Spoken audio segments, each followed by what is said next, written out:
أعوذ بالله من الشيطان الرجيم. بسم الله الرحمن الرحيم.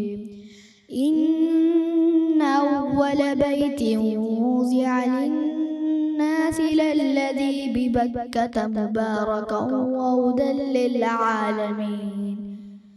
فيه آيات بينات مقام إبراهيم وما دخله كان آمنا ولله على الناس حج البيت من استطاع إليه سبيلا وما كفر فإن الله غني عن العالمين.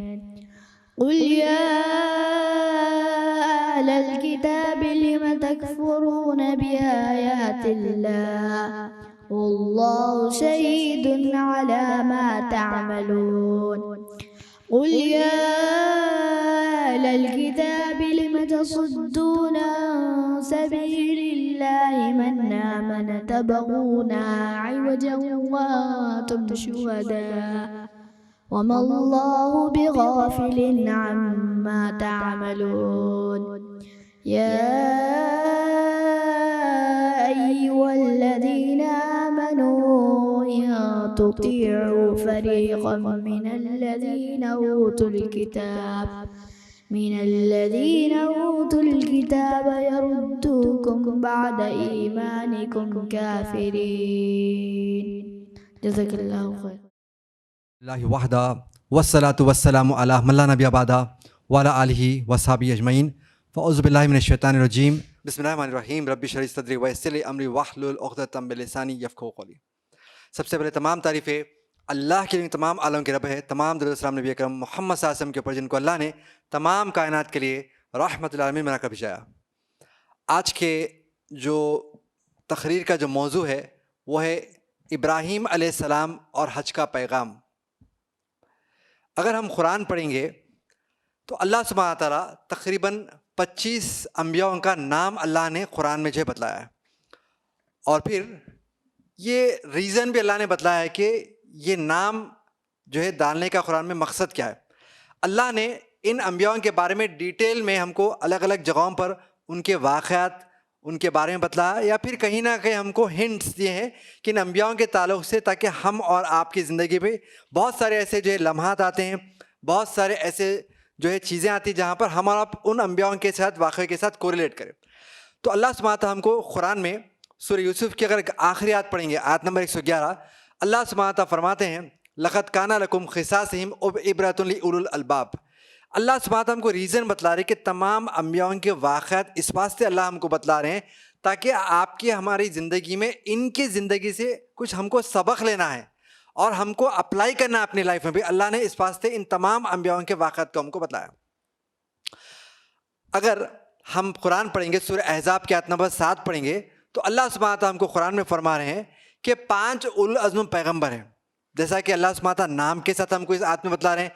پہلے ہیں نوح علیہ السلام، پھر ابراہیم علیہ السلام، پھر موسیٰ علیہ السلام، پھر عیسیٰ علیہ السلام، اور آخری سب سے 5واں جو نمبر ہے ہم سب کے نبی اور رسول محمد صلی اللہ علیہ وسلم کے بارے میں اللہ سبحانہ تعالیٰ نام کے ساتھ بتلا رہا ہے، کہہ رہے ہیں کہ اولو العزم پیغمبر. اولو العزم پیغمبر سے مطلب یا مراد یہ ہے کہ ان کی ذمہ داریاں یا ان کے ریسپانسبلٹیز یا ان کے طرف آزمائش میں بہت زیادہ سیویئر تھی. دوسرے انبیاء کے مقابلے میں ان کے طرف بہت زیادہ اللہ نے جو ان کو آزمایا اور اللہ سبحانہ تعالیٰ نے ان کو سیویئرلی ٹیسٹ کیا. اب جو آپ کی ہماری زندگی میں جس پیغمبر سے بڑا گہرا تعلق ہے، آپ کی ہماری عبادت کمپلیٹ نہیں ہوگی جب تک کہ اس پیغمبر کا ذکر نہ آ جائے. اسلام کے ارکان میں ایک اہم رکن کا بڑا گہرا تعلق ہے اس پیغمبر کے ساتھ. یہ جو پیغمبر ہے یہ بہت سارے انبیاء کے فادر ہے، یا آپ کہہ سکتے ہیں مین سورس ہے. تمام جو آگے جو نسل کے جو انبیاء ہیں یہ ون آف دی سورس ہے. وہ پیغمبر کوئی اور پیغمبر نہیں ہے جن کا ذکر اللہ سبحانہ تعالیٰ قرآن میں الگ الگ ناموں کے ساتھ پکارے. وہ پیغمبر ہے ابراہیم علیہ السلام. ابراہیم علیہ السلام کو اللہ نے قرآن میں الگ الگ ٹائٹل سے لقب کے ساتھ پکارا. مثال کے طور پر اللہ نے ایک آیت میں کہا کہ ابراہیم علیہ السلام خلیل اللہ ہے, یا کسی آیت میں اللہ سبحانہ تعالیٰ نے ابراہیم علیہ السلام کو کہا امت, آپ امت ہے. ایک مقام پہ اللہ نے ابراہیم السلام کو کہا حنیفہ, یعنی خالص ایک اللہ کی عبادت کرنے والے شخص, حنیفہ. اسی طریقے سے اللہ سبحانہ تعالیٰ قرآن میں ایک مقامات پر سورہ ممتحنہ سورہ نمبر 60 کے آیت نمبر 3 اور 4 میں کہا کہ ابراہیم السلام اسوہ ہے. پوری قرآن اگر ہم پڑھیں گے, لفظ لفظ ہم پڑھیں گے, تو آپ کو پورے قرآن میں اللہ نے لفظ اسوہ کا پوری قرآن میں 2 لوگوں کے لیے استعمال کیا ہے. ایک محمد صلی اللہ علیہ وسلم کے لیے اللہ نے لفظ اسوہ کا استعمال کیا. اگر ہم پڑھیں گے سورہ احزاب سورہ نمبر 33 کے آیت نمبر 21 پڑھیں گے تو اللہ سبحانہ فرماتے ہیں لقد کان لکم فی رسول اللہ اسوۃ حسنہ. محمد صلی اللہ علیہ وسلم ہم سب کے لیے بہترین اسوہ, مطلب مثال, پیٹرن, جس کو دیکھ کر ہماری آپ کی لائف کو ہم فالو کر سکتے ہیں. اللہ نے لفظ کیا استعمال کیا؟ اسوہ. اسی طریقے سے اللہ نے یہ جو لفظ اسوہ ہے صرف اور صرف پورے قرآن میں اللہ نے کسی اور کے لیے استعمال کیا, وہ ہے ابراہیم علیہ السلام. اسی لیے اللہ سبحانہ تعالیٰ ابراہیم علیہ السلام کو کہا ہے کہ اسوہ ہے جن کی لائف کو دیکھ کر ہم اور آپ بھی فالو کر سکتے ہیں. اسوہ ہے ابراہیم علیہ السلام. اب آئیے یہ جو اہم ٹائٹل ہے اس کو تھوڑا ہم وضاحت کرتے ہیں, اس کو تھوڑا ہم سمجھتے ہیں. یہاں پر اسوہ بننے کے لیے کیا ضروری ہے, ایسے کیا کنڈیشن ہے, یا ایسے ابراہیم السلام کی لائف میں ایسے کیا ایسے خاص بات ہے جو اللہ نے کہا کہ بھئی آپ اسوہ ہے لوگوں کے لیے. سب سے پہلے اہم چیز اطاعت گزار. ابراہیم علیہ السلام ہر حال میں اللہ کے اطاعت گزار بندے تھے. اسی طریقے سے شکر گزاری کرنا, یعنی اللہ سبحانہ تعالیٰ کی طرف گریٹفل رہنا. آپ ہر معاملے میں, چاہے اچھا معاملہ ہو یا کٹھنائی والا مشکل کا معاملہ ہو یا حالات ایک دم سنگین ہے, ہر حال میں اللہ کا شکر گزاری کرنا. اسی طریقے سے بہت سارے ایسے چیلنجز آپ کے لائف میں آ سکتے ہیں جہاں پر آپ کو صبر کے ساتھ کام لینا پڑے گا. صبر, پیشنس. ابراہیم صاحب کی لائف دیکھیں گے تو پیشنس سے بھری ہوئی لائف. اسی طریقے سے ابراہیم صاحب کی لائف اگر آپ غور کریں گے, توکل اللہ. ہر حال میں کتنے چیلنجز, ڈیفیکلٹ سچویشنز کیوں نہ آ جائے, لیکن توکل اللہ, اللہ پر توکل تھا ہمیشہ. اسی طریقے سے ابراہیم السلام کا اللہ کے ساتھ بڑا گہرا اسٹرانگ کنیکشن تھا, جو قرآن میں ہم اگر دیکھیں گے تو بہت سارے مقامات پہ ابراہیم علیہ السلام کے مختلف دعائیں ہمیں آپ کو ملتے ہیں. تو اس سے پتہ چلتا ہے کہ ہر حال میں اللہ سبحانہ تعالیٰ کو یاد کرنے والے بندوں میں سے ابراہیم علیہ السلام ہے. اسی لیے اللہ سبحانہ تعالیٰ نے قرآن میں بہت سارے مقامات پہ ابراہیم السلام کے دعاؤں کو جو نقل کیا. اب آئیے ابراہیم السلام کی زندگی سے چند اہم نقطے میں آپ کے سامنے رکھتا ہوں, اور یہ جو اسوہ کے جو کنڈیشن کرائٹیریا ہے, اطاعت, صبر, شکر, توکل, یا اللہ سبحانہ تعالیٰ کے ذمن میں اللہ کو اسٹرانگ کنیکشن رہنا, دعائیں جو ہیں, یہ تمام چیزیں میں آپ کو اس کے حوالے سے ابراہیم السلام کی لائف سے میں بتلانے کی کوشش کروں گا. ابراہیم علیہ السلام تقریباً نوجوان کی عمر کے آس پاس پہنچے. عام طور پر ہم کہتے ہیں 14-15 سال کے آس پاس کی عمر. آپ اگر غور کریں گے, ہمارا آپ کے لیے سبق ہے کہ یہ جو عمر ہے, ہم کو چاہیے کہ دین اسلام کی تعلیمات کو بتلانے میں ہمیں اور آپ کو چاہیے کہ اس عمر سے شروعات کر دینی چاہیے, یا ہمارے آپ کے اولاد ہے تو ابھارنا چاہیے کہ دین اسلام کی تعلیمات دوسروں کو پہنچائے, سمجھائے, اصلاح کرے. ابراہیم علیہ السلام اس عمر میں آپ دیکھتے ہیں کہ پوری قوم, اپنے اطراف اطناف, یہاں تک کہ آپ کے خود سگے آپ کے والد بت پرستی میں جو لگے ہوئے ہیں. تو آپ دیکھتے ہیں یہاں پر کہ بھئی آپ کے دیکھیے ایک اہم نقطہ ہمارے لیے سبق یہ ہے کہ آپ شروعات اپنے گھر سے ہی کرنی چاہیے.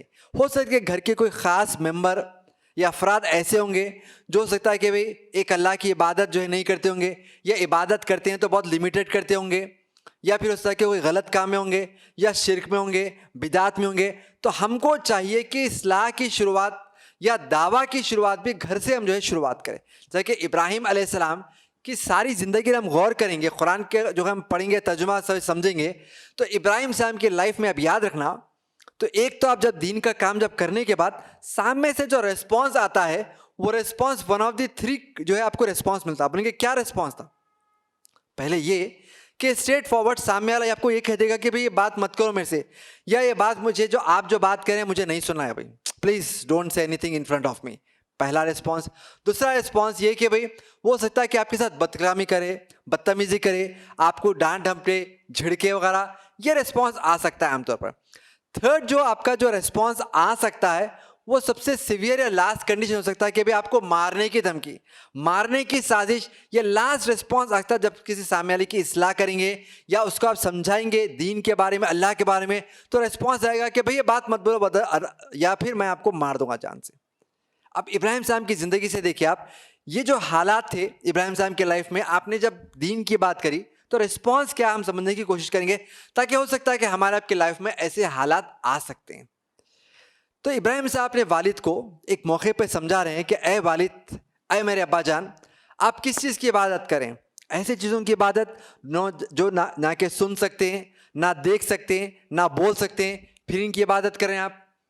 تو ابراہیم صاحب کے والد آزار جو تھے، جن کا لقب آزار تھا، سنا اس کے بعد آخری کا جو جملہ ہے، انہوں نے کہا کہ اے ابراہیم، بس زیادہ نہیں بولنا ورنہ میں تم کو جان سے مار دوں گا۔ یعنی ڈائریکٹ تھرڈ والا رسپانس کیٹیگری کا جو میں نے آپ کو بتایا تھا، ڈائریکٹ تھرڈ والا رسپانس کی جان سے مارنے کی دھمکی۔ ابراہیم صاحب نے وہاں سے یہ کہتے ہوئے ہٹ گیا کہ اے میرے والد، میں آپ کے لیے دعا کروں گا۔ سورہ توبہ سورہ 99 آیت نمبر 114 میں اللہ سبحانہ تعالیٰ فرما رہے ہیں، جب ابراہیم صاحب کو پتہ چل گیا کہ آپ کے جو والد ہے ایک اللہ کو ماننے والے میں سے نہیں ہے، تو اللہ سبحانہ تعالیٰ نے ابراہیم صاحب کی اصلاح کر دی۔ سورہ توبہ آیت نمبر 114۔ ابراہیم صاحب وہاں سے ہٹ گئے۔ ہٹنے کے بعد اب قوم کی باری۔ قوم میں دیکھ رہے کہ ہر کوئی الگ الگ طریقے کے بت پرستی کر رہے ہیں، کوئی جو ہے بڑا بت کو مار رہا ہے، کوئی چھوٹا بت کو مار رہا ہے۔ جیسے کہ ہم اپنے اطراف ماحول میں دیکھتے ہیں، کوئی الگ الگ کلرز کے بت کو مان رہا، آئیڈلس کو، کوئی گرین کلر کو مان رہا، کوئی ہرے کلر کو مان رہا، کوئی بلیک کلر کو مان رہا، کوئی ریڈ کلر کے آئیڈلس کو مان رہا۔ پھر اگر آپ غور کریں گے اور ایک آپ کے ہمارے لیے سمجھنے کی بات، کوئی جو ہے نارتھ کا ایک الگ معبود ہے، ساؤتھ کا ایک الگ معبود ہے، ایسٹ کا ایک الگ معبود ہے، ویسٹ کا ایک الگ معبود ہے۔ یعنی ہر کسی نے اپنے اپنے تصور، امیجنیشن کے مطابق انہوں نے اپنا اپنا بت یا آئیڈل بنا رکھا ہے، استغفر اللہ۔ اب اس کے بعد اب ابراہیم صاحب دیکھتے ہیں کہ سارا معاشرہ جو ہے بتوں میں جو ہے ڈوبا ہوا ہے، تو ایک موقع ایسا آیا جہاں پر قوم والوں نے ابراہیم علیہ السلام کو کہا، اے ابراہیم، ہمارا عید کا تیوہار کا موقع ہے، ہم سب مل کے شہر کے دور دراز میں جا رہے ہیں، وہاں پر ہم عید منائیں گے، اپنا تیوہار منائیں گے، چلو آپ بھی چلیے۔ تو ابراہیم علیہ السلام ہر حال میں کبھی بھی آپ نے ذرہ برابر بھی اپنے کمپرومائز نہیں کیا کہ بھی چلو سب مل کر ہم عید منائیں گے، شرک کریں گے، نعوذ باللہ۔ آپ نے کبھی بھی لمحہ بھر کے لیے بھی غلط چیز میں آپ نے ساتھ نہیں دیا لوگوں کا۔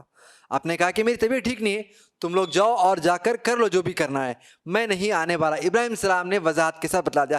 اگر یہی سچویشن آج کے لائف میں، ریئل لائف میں اگر ہم دیکھیں تو بہت سارے ایسے نوجوان یا بہت سارے ایسے لوگ ہیں جو کاروبار کے خاطر، لین دین کے خاطر، دوستی کے خاطر یا پھر ہمدردی کے خاطر کہتے ہیں کہ بھائی ارے بھائی ذرا دل رکھنا پڑتا، بھائی ان کا ساتھ دینا پڑتا، بھائی ان کے تہوار میں شامل ہونا پڑتا، بھائی مبارکبادی دینا پڑتا ہے، بھائی ادروائز کسٹمر خراب ہوگا، ادروائز ہماری جو ہے دوستی خراب ہوگی، ادروائز ہمارا پڑوسی خراب ہوگا۔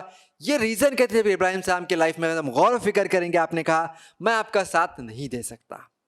پھر جیسے ہی قوم چلے گئی عید منانے، ابراہیم السلام ان کے بت خانے کی طرف بڑھتے ہیں اور ان کے بتوں کو توڑتے ہیں۔ ایک کلہاڑا لیتے ہیں، کسی کا سر، کسی کا ہاتھ، کسی کا ٹانگ، پھر الگ الگ بتوں کو توڑ کے بڑے والے بت کے جو ہے گلے میں لگاتے کلہاڑا۔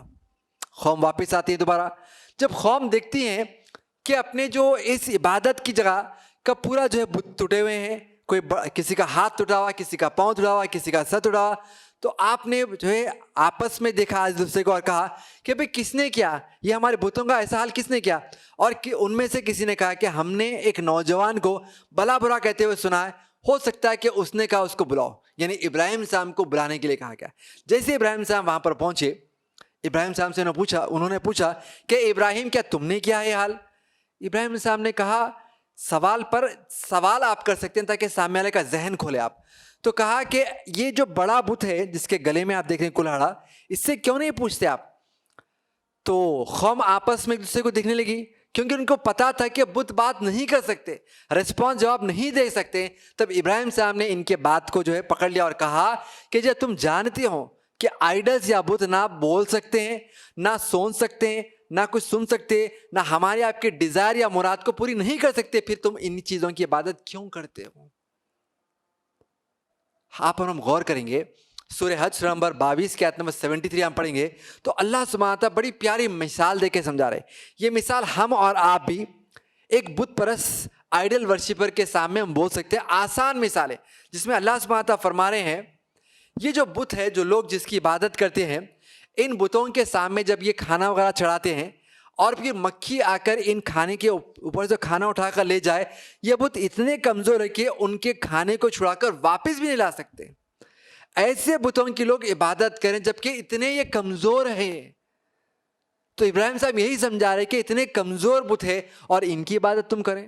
قوم والے سمجھ گئے, لیکن آپ کہتے نا کہ جب نہیں ماننے والا ہے کہ بات اگر نہیں ماننے کا ذہن ہے تو آپ کچھ بھی کر لو, وہ نہیں مانے گا. ان میں سے کسی نے کہا کہ جو ہے ابراہیم علیہ السلام کو آگ میں جلا دو, ابراہیم السلام کو مار دو اور ہمارے بتوں کو بچا لو. پھر انہوں نے کیا کیا, تفسیر وغیرہ پڑھیں گے آپ ڈیٹیل میں, تو تفسیر میں آتا ہے کہ ابراہیم السلام کو جلانے کے لیے انہوں نے کئیوں دن لکڑیوں کو جمع کرنے لگا دیا, اور پھر جب آگ لگایا تو لکھنے والے لکھ رہے ہیں تفسیر میں کہ اتنی سنگین آگ تھی کہ ہو سکتا ہے کہ اوپر سے کوئی پرندہ جانے کی کوشش کرے گا تو شاید وہ بھی جل سکتا تھا, اتنی سنگین آگ تھی. اس کے بعد جب انہوں نے ابراہیم علیہ السلام کو جھولے کے ذریعے سے ڈھکلا آگ میں جب دیکھ رہے ہیں کہ بھئی آگ اللہ کی مخلوق, کریٹڈ تھنگ ہے, کریشن آف اللہ سبحانہ تعالیٰ, اور پھر اللہ کی مخلوق اللہ جیسا چاہے اس کو کنٹرول کر لے. اور اللہ نے جو ہے کہا, جو کہ قرآن کی آیت ہے, اللہ سبحانہ تعالیٰ کہا قلنا یا نار کونی بردون سلامن علی ابراہیم. آپ غور کریے یہاں پر اللہ نے جو لفظ چوائس آف ورڈز دیکھیے اللہ نے جو استعمال کیا, قلنا یا نار کونی بردون سلامن. اللہ نے حکم دیا آگ کو, اے آگ ابراہیم علیہ السلام کے اوپر سلامتی, یعنی جتنا برداشت کر سکتے. یہ کہا ہوتا تھا کہ بھئی بس ٹھنڈی ہو جاؤ, ہو سکتا ہے کہ -30 -40 -50 مائنس ہونے پر ابراہیم صاحب اکڑ سکے مر سکتے تھے, لیکن اللہ نے کہا سلامت, یعنی جتنا آپ برداشت کر سکتے اتنا ہی. اور پھر اللہ نے یہ لفظ استعمال کیا کہ آگ ٹھنڈی ہو جائے تو سارے جہاں کی آگ ٹھنڈی ہو سکتی تھی. اللہ نے یہ لفظ نہیں کیا, کہا کہ صرف ابراہیم علیہ السلام کے لیے آگ ٹھنڈی ہو جاؤ. سبحان اللہ. تو آگ صرف ابراہیم علیہ السلام کے لیے ٹھنڈی ہوئی تاکہ وہ کسی اور کو نقصان نہ ہو. ٹیمپریچر جہاں پر جتنا ہونا تھا وہ مینٹین تھا ورلڈ میں, صرف ابراہیم علیہ السلام کے اوپر آگ امن کے ساتھ ٹھنڈی ہو جائے. ایک موقع پر ابراہیم علیہ السلام نے ایک جملہ کہا جو تفسیر ابن کثیر میں ابن عباس رضی اللہ عنہ کا جملہ ہے. فرماتے ہیں کہ ابراہیم علیہ السلام نے فرمایا یہ جو آگ میں جو وقت انہوں نے گزارا ہے اللہ نے ایسا پروٹیکٹ کیا کہ ان کے لائف کے one of the best days تھے ابراہیم السلام جب آگ میں پھینکے گئے تھے. ابراہیم السلام بچ گئے. ساری قوم دیکھ رہی کہ ریالٹی کیا ہے, لیکن نہیں ماننے والے آپ کتنا بھی کرو نہیں مانیں گے. پورے قوم میں ایک طرف, ابراہیم علیہ السلام ایک طرف, آپ کے جو چچا زاد جو بھائی ہوتے صرف آپ پر ایمان لاتے وہ ہے لوط. اللہ نے آگے بھی ان کو پیغمبر بنایا, لوط علیہ السلام. اور پھر ابراہیم علیہ السلام, آپ یہاں پر ایک چیز غور کریے, جو عام طور پر لوگ جب ان کی اصلاح کی جاتی ہے یا پھر ان کو دعوت جو ہے دی جاتی ہے تو عام طور پر ریزن آتا کہ بھئی معاشرے میں تو سب جنے میجورٹی لوگ یہی کریں, آپ کوئی نئی بات کریں کیا, آپ کا نیا معاملہ بتلا رہے کیا. جب آپ کہیں گے کہ بھئی یہ تو محمد صلی اللہ علیہ وسلم کا طریقہ ہے, یہ تو سنت کا طریقہ ہے, تب اس پہ کہیں گے بھئی میجورٹی لوگ تو یہی مانتے ہیں نا. تو ایک عام مثال یہ ہے ابراہیم علیہ السلام کے خلاف میں, اگینسٹ میں میجورٹی پوری قوم ہے جو غیر اللہ کی عبادت کرنے والی, بت پرستی کرنے والی, جبکہ اکیلے واحد ابراہیم علیہ السلام جو خالص اللہ کی بات کرنے والے ہیں. تو اس سے پتہ چلا حق کسی ایک انسان کے پاس ہی کیوں نہ ہو, اس کے پاس حق ہے تو آپ کو ایکسیپٹ کرنا, قبول کرنا ہی پڑے گا آپ کو. ابراہیم علیہ السلام وہاں سے نکل گئے. آپ ابراہیم السلام کی لائف اگر غور کریں گے, یہاں سے پھر آپ دوسرے مقام پہ گئے, جو ہے آپ وہاں پر فلسطین گئے.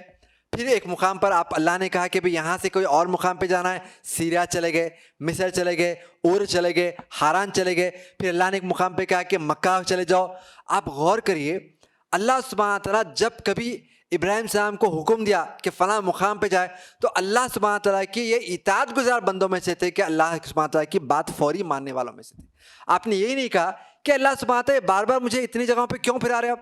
اللہ سبحانہ تعالیٰ میرے پاس تو پلین بھی نہیں ہے, میرے پاس ٹرین بھی نہیں ہے, میرے پاس موٹر کار بھی نہیں ہے. جیسے اللہ نے کہا آپ فوری اطاعت کرنے والے بندوں میں سے تھے. اس لیے ابراہیم السلام کی اہم صفت اس بات کی ہے کہ آپ اطاعت گزار بندوں میں سے, یعنی اطاعت مطلب اوبیڈینٹ, بولتے ہی فالو کرنا, یہ ابراہیم السلام کی صفت تھی. ابراہیم صاحب وہاں سے نکل گئے, پھر ایک مقام پر پہنچے اور آپ نے یہاں پر دیکھا کہ قوم یہاں پر ایک نئے قسم کا شرک تھا. بت پرستی کا پہلا شرک, اب دوسرا قسم کا شرک تھا سیاروں کا شرک. سیارہ مطلب سیلیسٹیل باڈیز جو کہا جاتا ہے, سورج کا, چاند کا, ستاروں کا شرک, جو دور کا شرک تھا آج بھی الگ الگ اس کی شکلیں بدل گئے, لیکن شرک کا وہی اوریجنل سسٹم فالو ہو رہا ہے. کوئی سورج کی عبادت کرتا ہے, ہمارے آپ کے معاشرے میں کامن بات ہے. کوئی چاند کی عبادت کرا, کوئی ستاروں کے سامنے سجدہ کرا, یا ستاروں کے بارے یہ مان رہا کہ ستارے ان کی زندگی میں بہت سارے اثر انداز کر سکتے ہیں, ان کی تقدیر بدل سکتے ہیں, نعوذ باللہ. وہی ستاروں کا, سورج چاند کا شرک آج بھی کہیں نہ کہیں طریقے میں, شکلوں میں موجود ہے. قوم کو سمجھانے کے لیے ابراہیم صاحب نے کہا کہ سورج کیا میرا زبردست معبود ہے, کتنا اچھا خوبصورت ہے, کتنا روشن ہے, لیکن جیسے رات ہوتی ہے ہمیں آپ کو پتا ہے کہ سورج نہیں رہتا ہے, وہ کوئی اور دنیا کے دوسری طرف نکل جاتا ہے.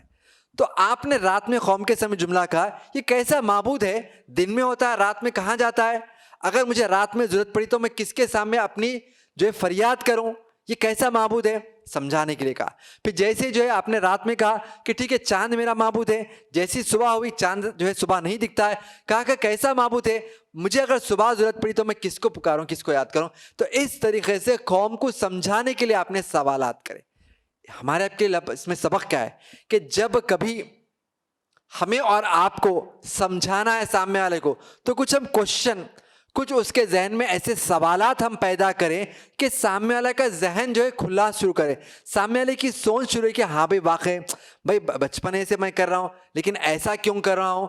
تو آپ ایسے سوالات کریں, ایک ایسے پریکٹیکل کوشچن کے کہ وہ بھی سوچنے پہ مجبور ہو جائے, جیسا کہ ابراہیم صاحب کی لائف سے ہم کو پتہ چلتا ہے.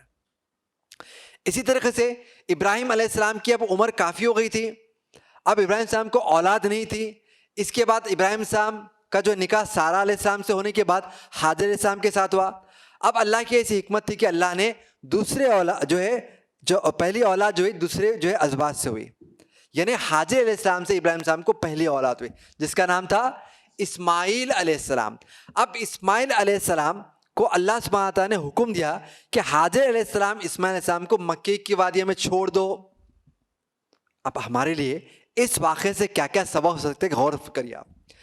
اللہ کا حکم تھا, کہا کہ فوری آپ نکل گئے اپنے جو ہے ازواج کو لے کر اور اپنی اولاد کو لے کر, اور پھر آپ جیسے جیسے راستے میں جا رہے تھے حاجر علیہ السلام کا وہ سوال کہ اے ابراہیم ہم کو کہاں لے جا رہے ہیں, اے ابراہیم ہم کو کہاں جانا ہے, ابراہیم السلام نے کچھ جواب نہیں دیا.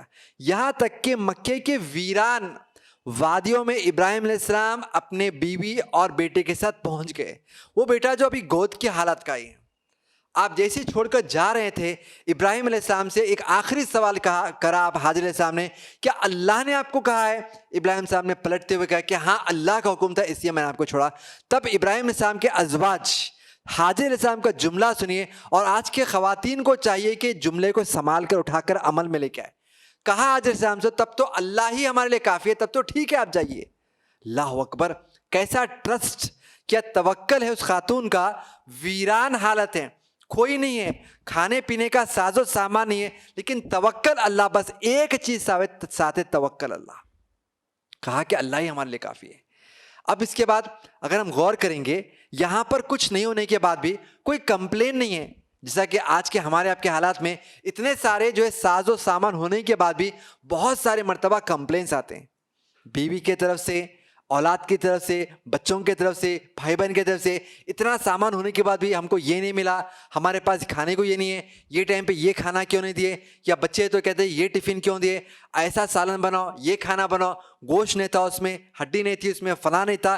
اتنے سوالات, جبکہ ابراہیم علیہ السلام کے پاس, ازواج کے پاس کچھ نہیں ہے, نہ کھانے کے لیے نہیں ہے, اتنے مقامات پر سفر کریں, نہ سفر کے لیے نہ کوئی گاڑی, نہ کوئی ٹریولنگ کی کوئی چیز, کچھ نہیں ہے. بس اللہ نے کہا کہ چلے جاؤ, بس چلے جا رہے ہیں. نہ یہ وہاں پر ہوٹل ہے مکہ شہر میں, نہ رہنے کے لیے گھر ہے, نہ چھت ہے, نہ پانی ہے, نہ فریج ہے, نہ راشن ہے, کھانے پینے کے لیے گوشت نہیں ہے, کچھ نہیں ہے, بلکہ توکل اللہ ہے. حاجر علیہ السلام اپنے بچے کے ساتھ بس اکیلے ویران والے. اب اس کے بعد جیسے بچہ پانی کے پیاس سے رونا شروع کر رہا, زمین پہ رو رہا ہے آواز سے, حاجر علیہ السلام ماں کا کلیجہ, وہ پانی کے جو ہے اس لمحے میں آپ صفا پہاڑی پہ چڑھے. ہو سکتا ہے کہ پہاڑ پر ہوتا نا, دور مقامات پہ جا کر دیکھنے پہ نظر آتا بھائی پانی نظر آ رہا کیا, صفا پر پھر مروا پر آئے, مروا پہ چکر آئے, دیکھیے دور دراز میں کہیں پانی نظر آئے کیا, صفا مروا. اس طریقے سے آپ نے 7 چکر لگائے. اللہ کو یہ ادا اتنی پسند آئی کہ اب قیامت تک جو کوئی عمرہ یا حج کرنا والا ہے تو اس کے اوپر یہ فرض ہے, یہ ارکان رکن میں سے, پلر آف حج یا عمرہ میں سے, کہ جس نے سائی نہیں کیا, اس کو کہا جاتا سائی, صفا مروا کے چکر نہیں لگائے گا, اس کا حج یا عمرہ نہیں ہوگا, انکمپلیٹ رہے گا. یعنی ابراہیم صاحب کی لائف سے آپ غور کریے, کتنے ایسے چیزیں ہیں جو اللہ کو اتنی پسند آئی حج عمرے کے لیے, یا اسلام کے ایک ارکان اللہ سبحانہ تعالیٰ نے, حج کا جو رکن ہے اللہ نے اس کو کمپلسری کر دیا, اسے بہت ساری چیزوں کو.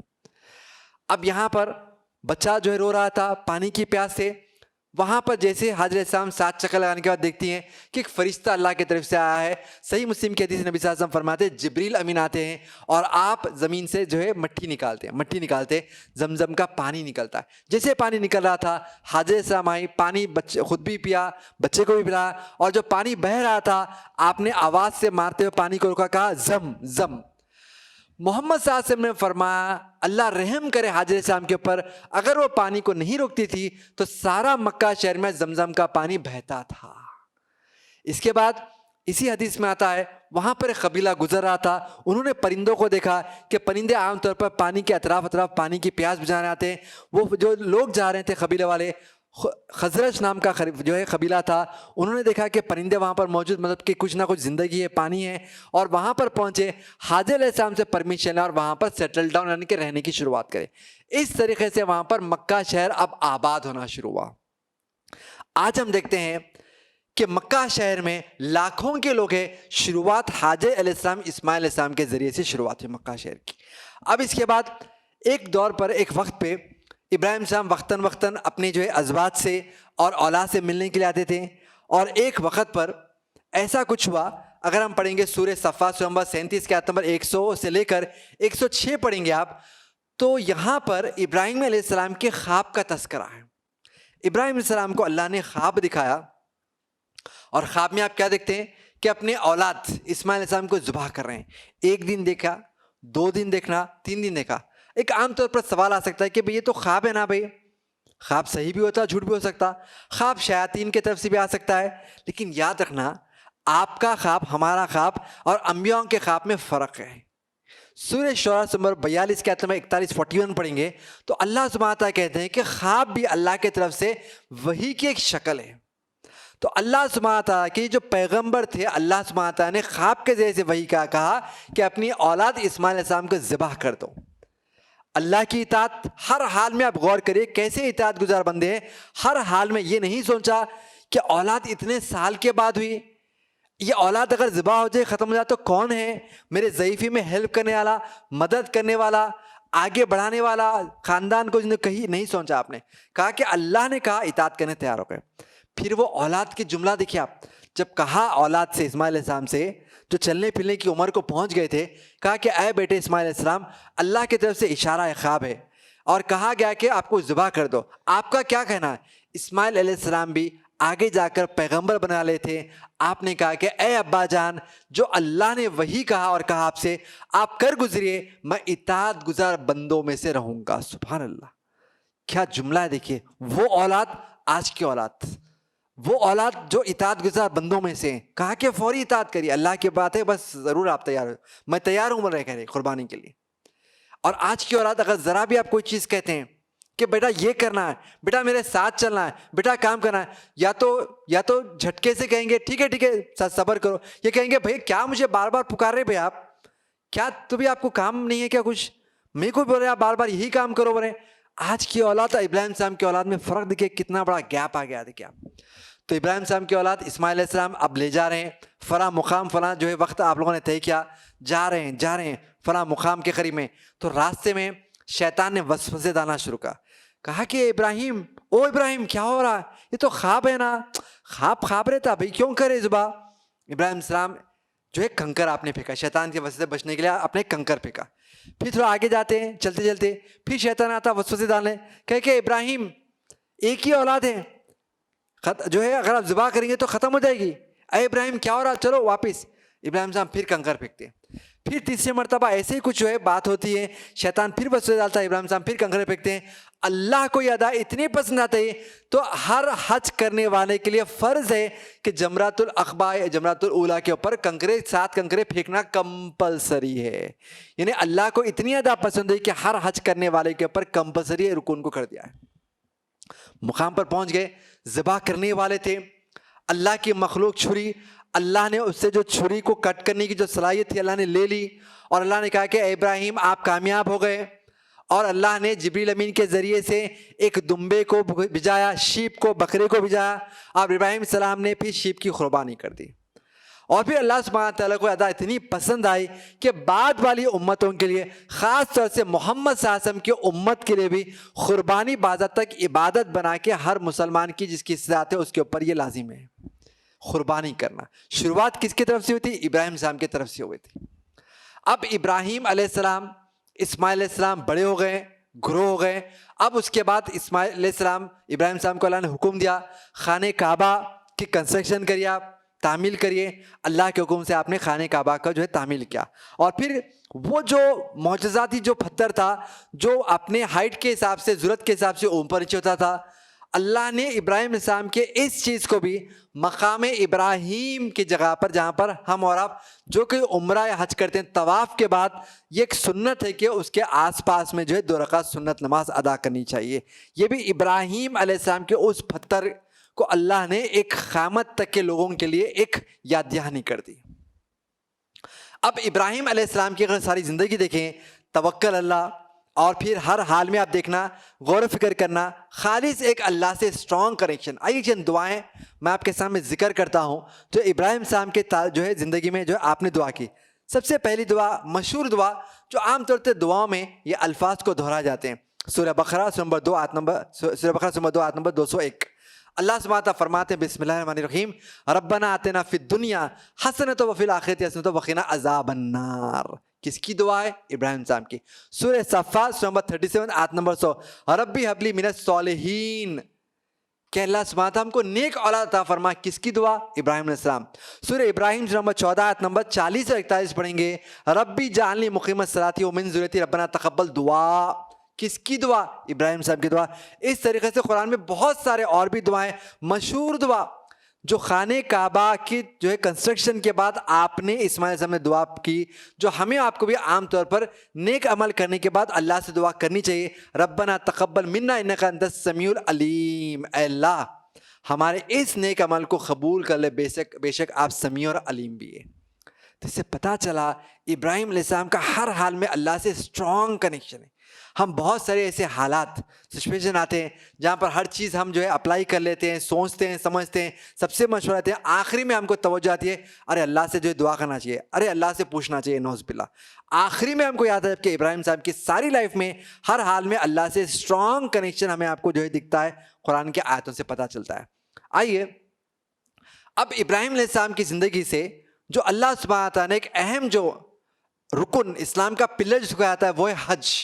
جیسا کہ ہم اس حدیث پر ہم نظر ڈالیں, صحیح البخاری جلد نمبر 1 حدیث نمبر 8, نبی صلی اللہ علیہ وسلم فرماتے دین اسلام کے 5 رکن ہیں, 5 پلرز, کلمہ شہادہ, صلاح, زکوٰۃ, صوم اور حج. حج one of the pillar of Islam ہے.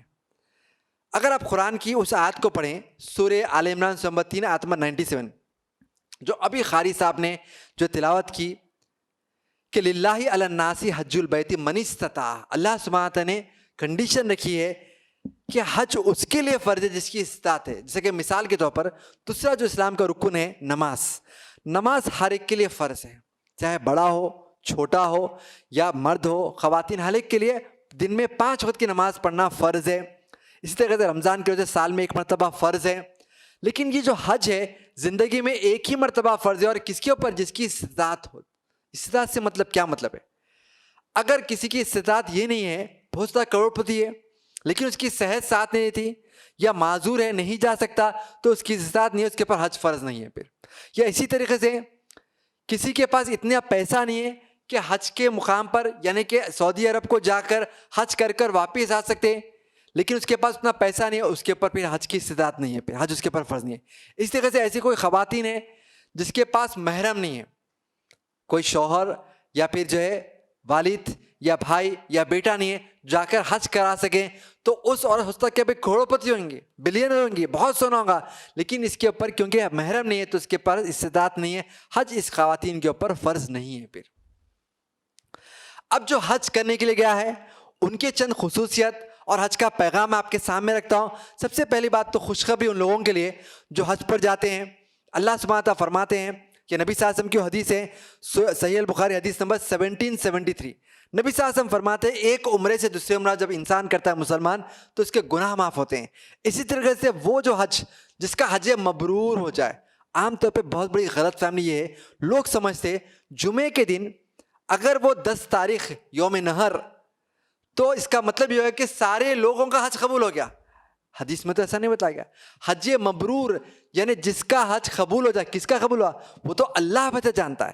جس کا حج قبول ہو جائے، نبی صلی اللہ علیہ وسلم اس میں خوشخبری دینے حدیث میں کہ وہ دوبارہ ایسا لوٹتا ہے حج کر کر جیسا کہ اس کی ماں نے ابھی اس کو جنا ہے، جیسے اس کی ماں نے ابھی پیدا کیا، تو سن لیس، معصوم ہوتا، بچے کے اوپر گناہ نہیں ہوتا، سن لیس ہوتا ہے۔